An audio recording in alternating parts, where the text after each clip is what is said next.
أعوذ بالله من الشيطان الرجيم بسم الله الرحمن الرحيم وإذا بدلنا آية مكان آية والله أعلم بما ينزل قالوا إنما أنت مفتر بل أكثرهم لا يعلمون قل نزله روح القدس من ربك بالحق ليثبت الذين آمنوا وهدى وبشرى للمسلمين۔ اور جب ہم ایک آیت کی جگہ پر دوسری آیت کو بدل کر کے نازل فرماتے ہیں اور اللہ تبارک و تعالی جو نازل فرماتا ہے اس کی مصلحت کو خوب جانتا ہے، تو یہ لوگ کہتے ہیں کہ اے محمد صلی اللہ علیہ وسلم، ان آیتوں کو تم نے اپنی طرف سے بنا لیا ہے، بلکہ اکثر لوگ حقیقت سے ناواقف ہیں، حقیقت کو جانتے نہیں ہیں۔ اے محمد صلی اللہ علیہ وسلم، آپ کہہ دیجئے قل نزلہ روح القدس من ربک بالحق، آپ کہہ دیجئے کہ اس قرآن کریم کو روح القدس نے یعنی پاکیزہ روح نے آپ کے رب کی طرف سے حق کے ساتھ بتدریج نازل کیا ہے تاکہ ایمان والوں کو مضبوط کریں، اور مسلمانوں کے لیے اس کے اندر ہدایت اور بشارت ہے۔ معزز سامعین کرام، یہ سورۃ النحل ہے، سورۃ النحل سورہ نمبر 16، اور اسی سورت سے ابھی آپ کے سامنے آیت نمبر 101 102 یہ دو آیات اور ان دونوں آیات کا ترجمہ پیش کیا گیا۔ آپ دیکھ رہے ہیں اللہ تبارک و تعالیٰ نے فرمایا، پہلی آیت کریمہ یعنی آیت نمبر 101 میں اللہ فرماتے ہیں وَإِذَا بَدَّلْنَا آیَةً مَكَانَ آیَةٍ، جب ہم ایک آیت کی جگہ پر بدل کر کے دوسری آیت نازل کرتے ہیں۔ ایک آیت کی جگہ پر بدل کر کے دوسری آیت نازل کرنا، اس کا ایک مطلب یہ ہو سکتا ہے کہ کفار و مشرکین بسا اوقات سوالات کیا کرتے تھے، تو ان کے ایک سوال کا قرآن کریم میں مختلف جگہوں پہ مختلف جو جوابات ہیں، کہیں پر ایک سوال کا جواب ایک طریقے سے ہے، دوسری جگہ پر دوسرے طریقے سے۔ مثال کے طور پر کفار و مشرکین اکثر محمد صلی اللہ علیہ وسلم سے یہ سوال کیا کرتے تھے کہ آپ جو قرآن کریم سناتے ہیں یا جو کچھ نصیحت کرتے ہیں اس میں برابر آپ کہتے ہیں کہ قیامت آئے گی، قیامت آئے گی، تو قیامت کب آئے گی؟ تو اس کے جواب میں قرآن کریم نے کہیں پر یہ جواب دیا کہ قیامت اچانک آئے گی، ایسی اچانک آئے گی کہ تم سنبھل بھی نہیں پاؤ گے، اور کہیں پر یہ جواب دیا کہ قیامت جب آئے گی تو اس وقت تمہارا ایمان لانا بالکل فائدہ مند نہیں ہوگا، اور کہیں پر یہ جواب دیا کہ جب قیامت آئے گی تو ایک لمحے کے لیے نہ پہلے آئے گی نہ بعد میں، یعنی ڈیلے بالکل نہیں ہوگی، جو وقت ہوگا کریکٹ ٹائم پر آئے گی، اور کہیں پر یہ جواب دیا کہ قیامت کا علم صرف اللہ تبارک و تعالیٰ کو ہے، میں صرف اللہ کا رسول ہوں۔ تو ایک سوال لیکن اس کے مختلف جوابات، اللہ تبارک و تعالیٰ نے اسی بات کو یہاں پر بیان کیا کہ ہم جب ایک آیت کے بدلے میں دوسری آیت نازل کرتے ہیں، اور اس سے مراد یہ بھی ہو سکتا ہے کہ قرآن کریم کے اندر جو پچھلے انبیاء اور ان کے قومیں، ان کے جو حالات قرآن کریم میں مختلف جگہوں پر، کہیں پر مختصر، کہیں پر بالکل ڈیٹیل سے، کہیں پر ایک نبی کے ایک واقعے کو ذکر کیا تو ایک پہلو بیان کرنا مقصود تھا، کہیں پر ایک نبی اور ان کے قوم کے جو حالات کو بیان کیا وہاں پر دوسرا پہلو مقصود تھا، تو الگ الگ جو بیان کیا، اس سے یہ بھی ہو سکتا ہے۔ اور تیسرا یہ بھی ہو سکتا ہے کہ احکام، یعنی اللہ تبارک و تعالیٰ نے احکام نازل فرمائے۔ مثال کے طور پر ایک شراب کو لیجیے، قرآن کریم کے اندر شراب کو مختلف مرحلوں میں حرام تو نہیں قرار دیا گیا، لیکن حرام ایک ہی مرتبہ آخر میں قرار دیا گیا۔ پہلے آپ دیکھیں گے اسی سورۃ النحل آیت نمبر 66 میں اللہ تبارک و تعالیٰ نے فرمایا وَمِن ثَمَرَاتِ النَّخِيلِ وَالْأَعْنَابِ تَتَّخِذُونَ مِنْهُ سَكَرًا وَرِزْقًا حَسَنًا، یعنی کھجور اور انگور سے ہم تم کو ایک قسم کا مشروب، ایک قسم کا لکوڈ پلاتے ہیں جس کو تم نشے والی چیز بھی بنا لیتے ہو اور عمدہ رزق بھی بنا لیتے ہو۔ تو دیکھیے شراب کو یہاں پر حرام نہیں قرار دیا، لیکن یہ کہا کہ عمدہ رزق جو ہے وہ شراب نہیں ہو سکتا ہے۔ پھر قرآن کریم میں دوسری جگہ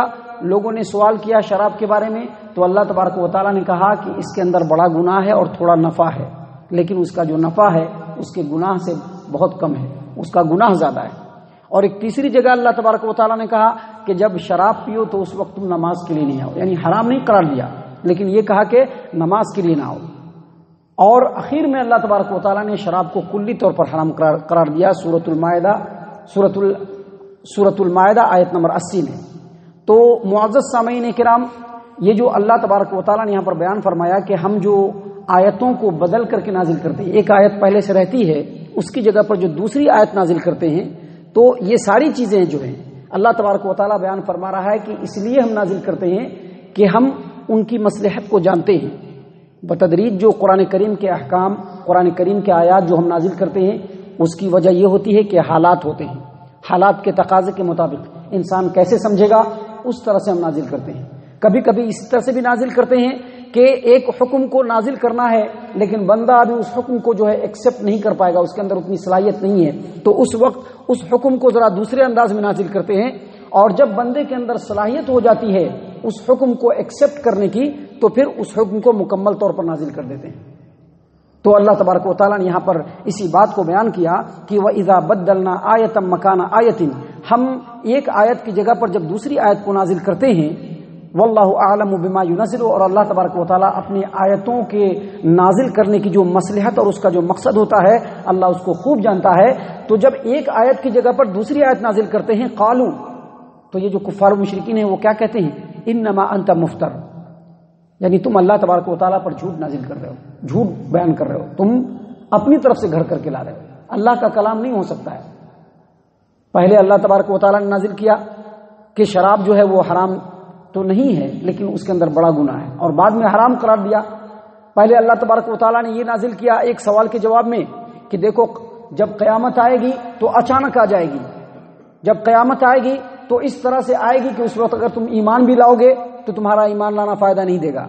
پھر اللہ تبارک و تعالیٰ نے یہ نازل کیا کہ یہ جو قرآن ہے، یہ جو قیامت ہے، یہ جب آئے گی تو اس کا علم صرف اللہ تبارک و تعالیٰ کو ہے، ہم کو نہیں ہے. تو اس طرح کی جو مختلف باتیں ایک ہی چیز کے بارے میں جب نازل ہوتی تھی تو یہ جو کفار و مشرکین ہیں وہ یہ کہتے تھے کہ اللہ تبارک و تعالیٰ کو تو ہر چیز کا علم ہے، اللہ تبارک و تعالیٰ تو پچھلی گزری ہوئی باتوں کو بھی جانتا ہے، جو ابھی ہو رہا ہے اس کو بھی جانتا ہے، آنے والے وقت کی بھی باتوں کو جانتا ہے. تو پھر یہ جو ایک ہی معاملے میں اللہ تبارک و تعالیٰ الگ الگ آیت کریمہ کیوں نازل کرتے ہیں؟ ہو نہ ہو یہ اللہ کا کلام نہیں ہو سکتا ہے. یہ یقینی طور پر یہ جو نبی اپنے آپ کو کہہ رہے ہیں محمد صلی اللہ علیہ وسلم، یہ اپنی طرف سے بنا کر کے لاتے ہیں. اللہ تبارک و تعالیٰ نے کہا کہ ایسی بات نہیں ہے، بلکہ اللہ تبارک و تعالیٰ ہر چیز کو خوب خوب جانتا ہے، اور اس کی مصلحت کا تقاضا ہے کہ جیسے حالات ہوں ویسے ہی اللہ تبارک و تعالیٰ کلام کو نازل کرے. جب تک قرآن کریم نازل ہوا حالات کے مطابق تھوڑا تھوڑا نازل ہوا. لوگوں کے اندر اگر اس حکم کو ایکسپٹ کرنے کی صلاحیت ہوتی اللہ تبارک و تعالیٰ اس حکم کو نازل کر دیتا. اگر ایکسپٹ کرنے کی صلاحیت نہیں ہوتی تو اللہ تبارک و تعالیٰ اس انداز میں آیت نازل کرتا کہ اس سے لوگوں کو اشارہ مل جائے کہ یہ جو عمل ہے یہ ہو سکتا ہے کہ آگے چل کر کے منسوخ ہو جائے. اللہ تبارک و تعالیٰ نے کہا کہ انما انت، وہ لوگ کہتے ہیں کہ انما انت مفتر، اے محمد صلی اللہ علیہ وسلم آپ اپنی طرف سے اس حکم کو بنا کر کے لے آتے ہیں. بل اکثرهم لا يعلمون، ایسی بات تو نہیں ہے لیکن اکثر لوگ حقیقت سے ناواقف ہیں. اس کے بعد اللہ تبارک و تعالیٰ نے فرمایا اے محمد صلی اللہ علیہ وسلم قل، آپ کہہ دیجئے نزلہ روح القدس من ربک بالحق، یہ قرآن کریم میں اپنی طرف سے نہیں بناتا ہوں بلکہ پاکیزہ روح اس کو تیرے رب کے حکم سے حق کے ساتھ لے کر کے نازل ہوتا ہے. آپ کہہ دیجئے کہ میرا جو رب ہے وہ روح القدس کے ذریعے سے اس قرآن کریم کو حق کے ساتھ بتدریج تھوڑا تھوڑا نازل کرتا ہے، تھوڑا تھوڑا نازل کرتا ہے. اور اس کے نازل کرنے کی وجہ کیا ہے؟ تاکہ ایمان والوں کے دلوں میں پختگی آئے. لِيُثَبِّتَ الَّذِينَ آمَنُوا وَهُدًى وَبُشْرَى لِلْمُسْلِمِينَ، اور مسلمانوں کو ہدایت بھی ہو اور بشارت بھی ہو. یعنی اللہ تبارک و تعالیٰ یہاں پر روح القدس کہا تو روح القدس سے مراد پاکیزہ روح یا پاکیزگی کی روح، اور اس سے مراد جبرائیل امین علیہ الصلوۃ والسلام ہے، جو بشری کمزوریوں سے بالکل خالی ہیں، جن کے اندر بشری کمزوری بالکل نہیں ہے. وہ خیانت کرنے والے نہیں ہیں، وہ جھوٹ بولنے والے نہیں ہیں، وہ اللہ تبارک و تعالیٰ پہ افتراء پردازی کرنے والے نہیں ہیں، وہ کسی بھی کلام کے اندر اللہ کے کمی بیشی کرنے والے نہیں ہیں، بلکہ جیسا اللہ تبارک و تعالیٰ کلام جبرائیل امین کو دیا ویسے ہی کلام انہوں نے اللہ کے رسول صلی اللہ علیہ وسلم کے اوپر ان کے دل پر نازل کر دیا. اللہ تبارک و تعالیٰ نے کہا کہ آپ یہ کہیے کہ یہ جو کلام ہے یہ میں اپنی طرف سے نہیں بیان کرتا ہوں بلکہ اس کو اللہ تبارک و تعالیٰ جبرائیل امین کے ذریعے سے تھوڑا تھوڑا نازل کرتا ہے. اور تھوڑا تھوڑا کیوں نازل کرتا ہے؟ اس کا مقصد یہ ہے کہ جو ایمان والے ہیں ان کے سامنے ایک ہی حکم کو اگر بار بار بیان کیا جائے گا تو ان کے دل کے اندر پختگی آ جائے گی، ان کا دل جو ہے بالکل ثابت قدم ہو جائے گا. اور چونکہ جس زمانے میں یہ قرآن نازل ہو رہا تھا خاص طور سے مکہ کے زمانے میں مسلمانوں کے اوپر مصیبتوں کے انبار لگے ہوئے تھے، تو اللہ تبارک و تعالیٰ نے تھوڑا تھوڑا اس لیے نازل کیا تاکہ ان کو بشارت ملتی رہے، ان کو ہدایت ملتی رہے کہ جو مصیبتیں تم ابھی اسلام کے لیے برداشت کر رہے ہو اس کا انجام بہت بہتر ہونے والا ہے۔ یہ جو قرآن تمہارے سامنے نازل ہو رہا ہے اس کے اندر تمہارے لیے ہدایتیں ہیں، تمہارے لیے بشارت ہے، جنت کی خوشخبری ہے۔ یہ بار بار ایسی چیزیں مسلمانوں کو تسلی دینے کے لیے اللہ تبارک و تعالیٰ نے بتدریج نازل فرمایا۔ اللہ نے اسی بات کو یہاں پر بیان کیا ہے کہ ہم جو آیت کو بدل کر کے پھر اس کی جگہ پر دوسری آیت لاتے ہیں، اس کی وجہ بس یہی ہوتی ہے کہ ہم حالات کے تقاضے کو خوب جانتے ہیں۔ ہماری حکمت کا تقاضا ہے کہ جس وقت جس چیز کی ضرورت ہو ہم اس وقت اس چیز کو نازل کر دیں۔ معزز سامعین کرام، اللہ تبارک و تعالیٰ سے دعا ہے کہ اللہ تبارک و تعالیٰ ہم تمام کو ان آیات کے اوپر غور و فکر اور تدبر کرنے کی توفیق عنایت فرمائے۔ اللہ تبارک و تعالیٰ نے قرآن کریم کے اندر پھیر پھیر کر کے جو نصیحتیں ہمارے لیے بیان فرمائی ہیں ان نصیحتوں پر ہم تمام کو عمل کرنے کی توفیق عنایت فرمائے۔ ہم تمام کو صحیح معنوں میں سنت رسول کا متبع بنائے، توحید پرستی ہمارے رگو پے میں سرایت فرمائے، مومنین کے صف میں شامل فرمائے، جنت الفردوس میں جگہ عطا فرمائے۔ اے اللہ ہم تمام کو جہنم سے پناہ دے، اے مالک الملک ہم تمام کو جہنم سے پناہ دے، اے رب العالمین ہم تمام کو جہنم سے پناہ دے۔ آمین یا رب العالمین، وما علینا الا البلاغ المبین۔